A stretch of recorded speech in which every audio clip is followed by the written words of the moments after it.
There we go. Alright, so I'm going to try to leave as minimal dead space as possible for this video, as that was a mistake on the last one I uploaded.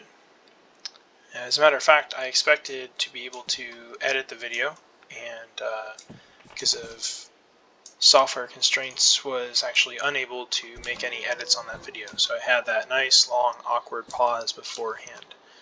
So I'm sorry about that for my viewers. This is Griffin again, back here at the VRTC, and we're inside the dome to look at hostage rescue today. So hostage rescue is a mission profile. It's very straightforward, and for anyone that spends any amount of time in the military/shooting media space, it's a pretty prevalent mission, and it remains something that we have to tackle as a resistance unit. There's a necessity of civilians in the engagement area for us for a lot of our missions, because we are fighting on occupied soil. And I'm sorry to kind of break the immersion here for a second, but my head tracking is turned on, and that is the shakiness you are seeing in my screen there.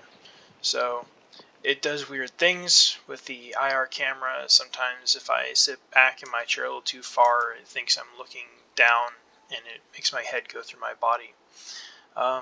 Back on track. One of the cool things about VRTC is that we have the ability to put hostages into the shoot house that spawns all of the enemies automatically. So we don't have to go in and Zeus and place them in different rooms. It's actually that as soon as we hit the button, nobody knows where those hostages are in the building. So with that said, I wanted to quickly demonstrate how I approach not only single person room clearing, which, right, from a doctrinal standpoint, I don't want people doing, but I really, it's more of a demonstrator of the technology of the VRTC. And again, I just want to thank my friend Keel, our chief engineer. He's set this up. From a scripting standpoint, I modified his existing script to work on the structures in the VRTC. Some of them are still a little bit bugged, and it's because of my changes to the original script. There's a few limitations that he identified when he went through it, but those are things that we're working to try to write or code over or code out, basically. Alright, enough of me talking. If you clicked on this video and you've been following my progress through Scepter, you probably want to just see it in action or just see me shoot. So either way, what I'm going to do, I'm going to run it on 30. Normally I like to run 50. Where am I looking? There we go. Normally I like to run it on 50 just because I get more bad guys that way. But I'm going to switch the civilians on, and I'm going to run 30 so I don't embarrass myself. I've mentioned in the past that I only get one take for these videos because I can't edit. Again, it's not that I don't know how, it's that I don't have the software. So I don't embarrass myself by getting one tapped and instantly domed the first time I peek a door. So please bear with me, you guys. Now, when you're using the VRTC, one of the critical things to remember is to immediately watch this danger area here, because Arma, sometimes it will spawn a person off of this railing here, and they will drop down, immediately turn around, and shoot you straight in the face, like happened with this unfortunate soul here. Okay. Now another thing you see me doing, and I think a lot of you guys saw me do this on the previous mission with the shoot house, is you shoot them when they're down, because if you don't, some goofy stuff happens. And look, it isn't that I'm doing it to be like a super cool guy or be weird or something like that. It's because if you do this enough times, stop moving, dude. If you do this enough times, you will get shot by a person who was dead 2 seconds ago. A lot. It's really irritating because you're trying to clear houses and you got a person who's very clearly down. And then you'll immediately, that person will come out of unconscious state and immediately instantly kill you. You can kind of see around corners sometimes, not necessarily because of head tracking, but just because if you know where to look. Arma actually calculates not from your eyes as the end of the barrel, but from the end of your barrel as the end of your barrel. Wow, okay, looks like we're clear here. I start on the second story, by the way. It's a matter of personal preference, or really it comes down to your team leader or your squad leader, depending on who's running the building assault, on where to start. I like to start an elevated position because clearing stairs down, I find, is a lot easier than clearing them up. You might be wondering how this guy didn't see me poke my barrel around, and my answer is Arma. There you go. Well, he got me because he shot me through a wall. Jump back in. If I can figure out how head tracking works. One of the weird things about Ace, if you're used to using Ace in this, is head tracking with Ace makes it sometimes a little bit tricky to get that really precise look through the menus. Go down here. You might be thinking to yourself, Griffin, that is a lot of kits. Yeah, I don't use them all. A lot of them are parts of the development. So I try to hold on to all of the CSAT guys.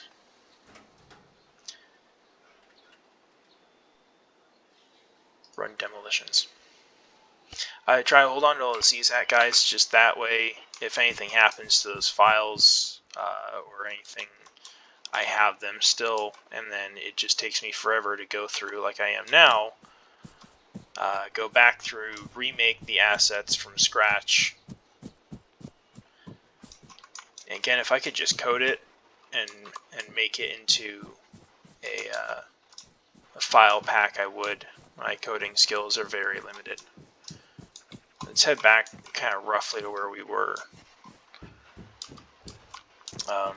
Because the first and most important lesson to clearing buildings by yourself is that you'll always get a second chance to pause the simulation, if you will. Go back, select your kit again in a more advantageous way, and then proceed again to the exact spot where you were with the knowledge of where the bad guy is going to be, and then use that bad guy to throw a frag, or use that knowledge to throw a frag in and take out that guy. If I get shot right now, I'm not uploading this. I just don't want you guys to have to deal with the image of me getting shot over and over again in the same spot. Stay down.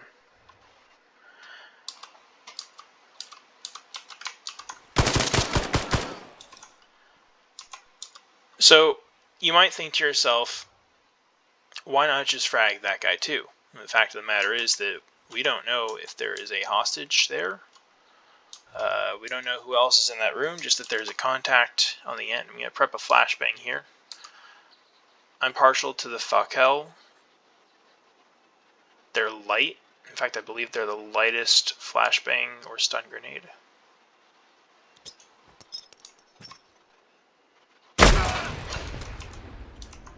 That's a disadvantage.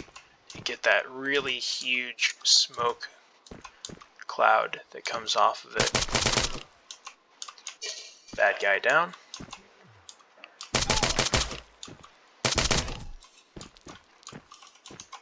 Ah, for sure there was one there.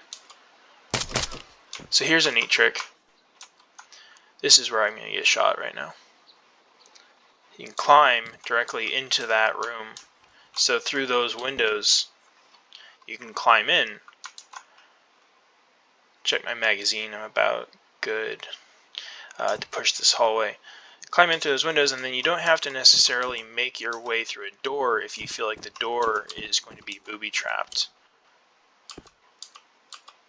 Inward opening door.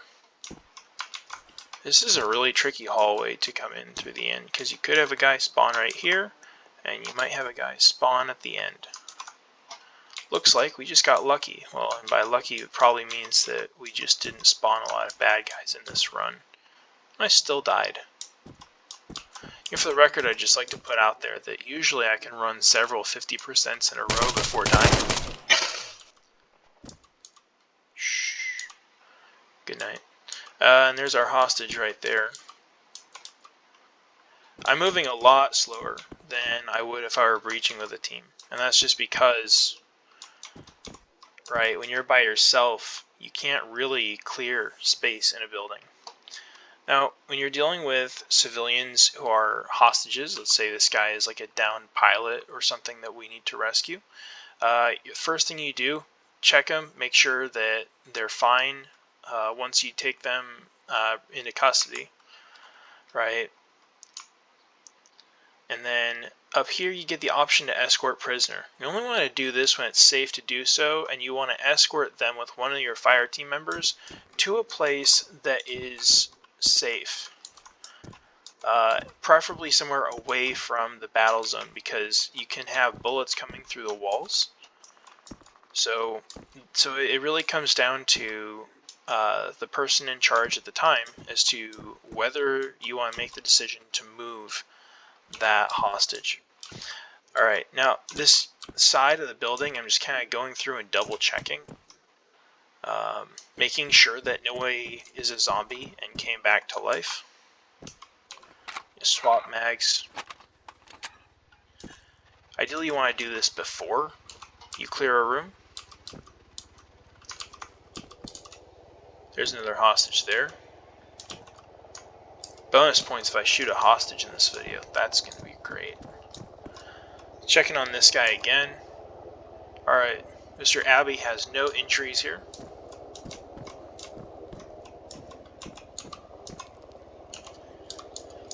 When you approach a door, you always want to breach from the doorknob side. You never want to approach from the hinge side. There's a lot of speculation and debate in the tactical community about which side you want to breach on. See, my reaction was a little slow there. And there's different methods of breaching, but the primary one that we teach is essentially where it would be me on point, and then a couple of people behind me, ideally. 2 works for small rooms like these in the barracks in the VRTC. They would hit me with a 1-up or a 2-up, a 3-up, and that tells me how many people there are in the stack. And then I would say breaching. Door opens. I would go one way, someone else would go another way, and then that third person that was going through would bolster us by going in a complementary direction, or potentially by looking up into uncleared space, etc. Remember closing any doors. Weird. Again, when you're doing this solo, there is no such thing as cleared space, so you always have to remain aware. The enemies do not move in VRTC. They are essentially garrisoned into the building by script. This hallway is very tricky because someone could spawn at either end or both. I take shortcuts sometimes like that. You never want to open a door when, just take a look outside. You don't want to open a door when you are directly square in front of it. Sometimes in here the AI will see you through the door even. And this guy has no awareness. They'll see you through the door, shoot you through the door, and one tap you in the face.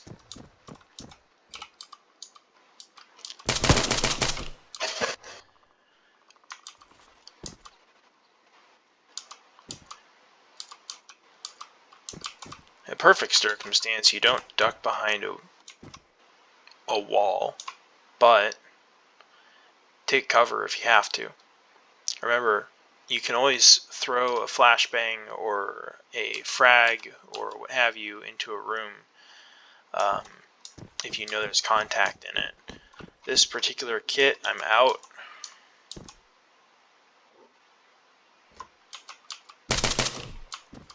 Good night.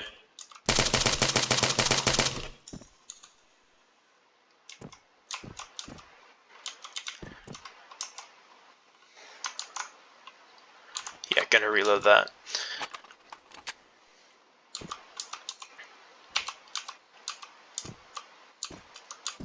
I'm taking my time with this, kind of going slow.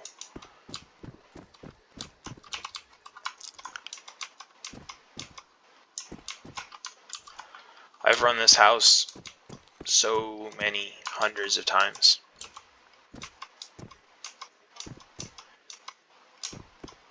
You see this technique that I'm using where I gradually come around the corner versus kind of just kicking the door in and exposing myself to the whole room at once. It's called slicing the pie, and it's one of the oldest kind of tactical doctrines that I know of. Essentially, it's just, why would you bite off more than you can chew if you can expose yourself to one enemy at a time while assaulting the room? Now, before I clear, I want to go back to our two hostages here. The entire place is now clear, so I'm just going to disregard safety for a minute.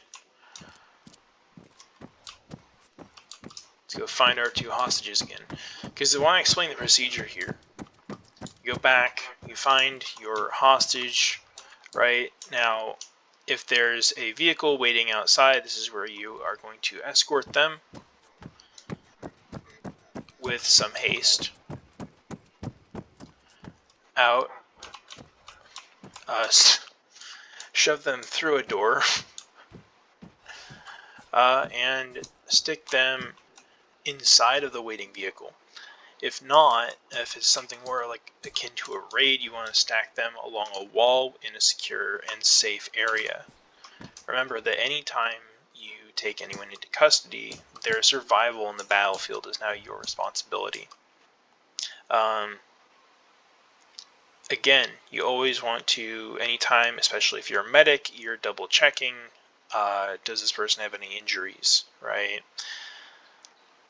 We can secure the enemy general, or rescue the downed pilot, or rescue the confidential informant that tells us about the movements of the enemy forces in our home territory, and it means nothing if they don't survive. Again, checking this person. They are completely clear of injuries.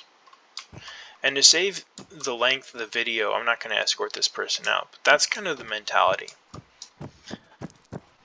Alright. One more time running it at full speed. I'm going to be running a demolition kit as if I were on an operation. And essentially, right,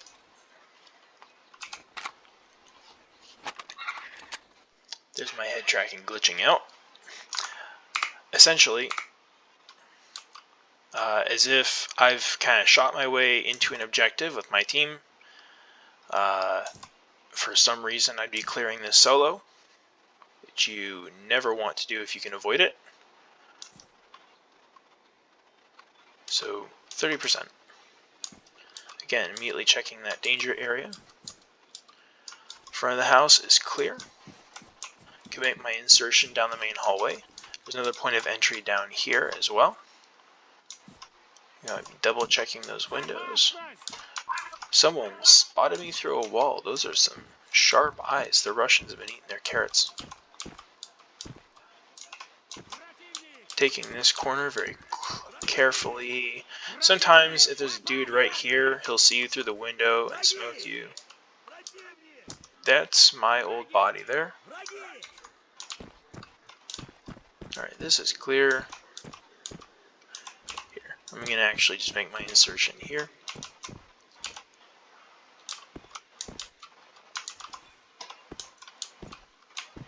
Very dangerous peeking the hallway here. Nobody there. First door here. I'm injured. If it's light, best to move on while you can. Obviously, you don't want to leave yourself injured, but for the sake of speed, if it's something easy to kind of push through and push past, you want to do that and avoid the delay that comes with prolonged treatment. Switch to full auto. Let's get this going.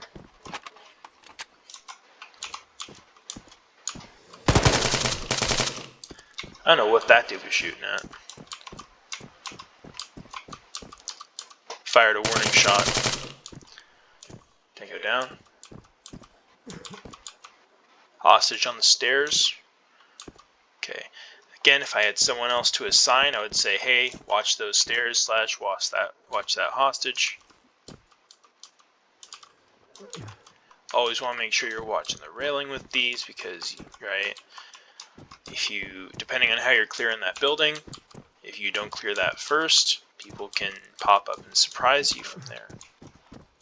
Door is clear. Always check behind the door. Never know. Someone could show up there. Someone could show up in the main lobby here. Double check this person. You hurt, man? Alright, cool. Stay where you are. Try to stay down. If you need help, give me a call. Smoke that guy. Check mag. Time to reload.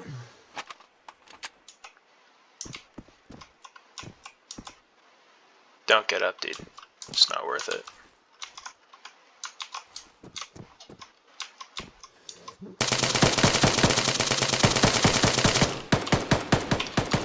Shoot. Okay, well, now he knows I'm there. Time to improvise.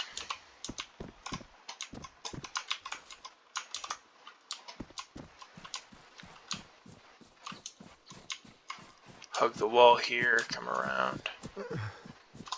Back to the front. I have no grenades.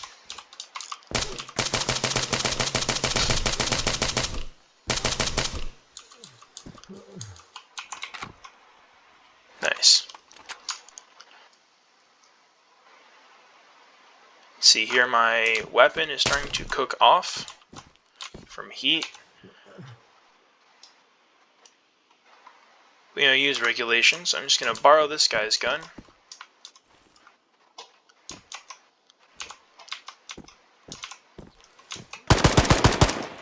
That was good.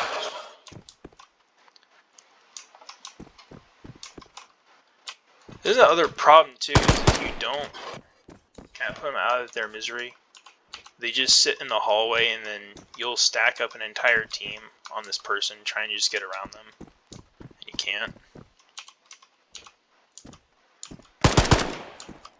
He's done. Cool. Yeah, we're clear. How's that mag looking? About half. Cool.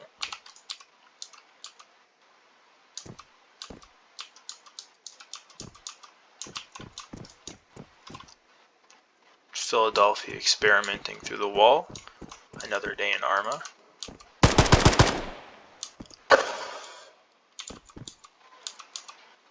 Call that the modified Mozambique. It's a technique I came up with personally, and instead of 2 shots to the chest, 1 to the head, it's just keep shooting until they go down. Don't get back up, dude. And like, I mean, it looks horrible, but they will get right back up like they took no damage. Like they just respawn in a video game and smoke your entire team. So there's no Geneva Convention in Arma, despite the fact that they've tried several times to somewhat implement it. Laws of War, great DLC. I thought it was pretty fun. Great story. There's a hostage. Hostage in the room. Oh. Hey, don't shoot at me, dude.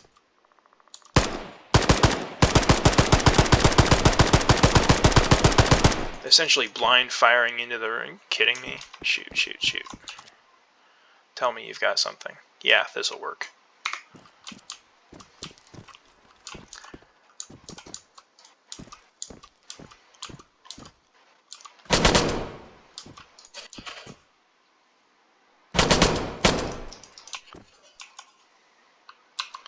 Hey man, you hit?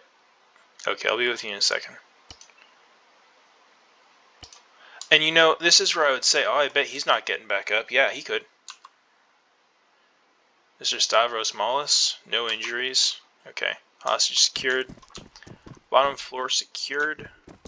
Yeah, so you see my screen starting to go gray. That was a good time to find a spot. Pack that velocity wound. Cool. Alright, well, thank you for joining me on another dev diary, if you will. Please feel free to criticize my technique in the comments. Please feel free to express your opinions on the VRTC. And if you want to experience it in person, come join us on one of our upcoming trainings. Apparently our servers are working now. So I'm going to be working with Keel, our chief engineer, on trying to get those back up and running. I know he's starting ATAC again. And with that said, thanks for sticking around. Have a great night.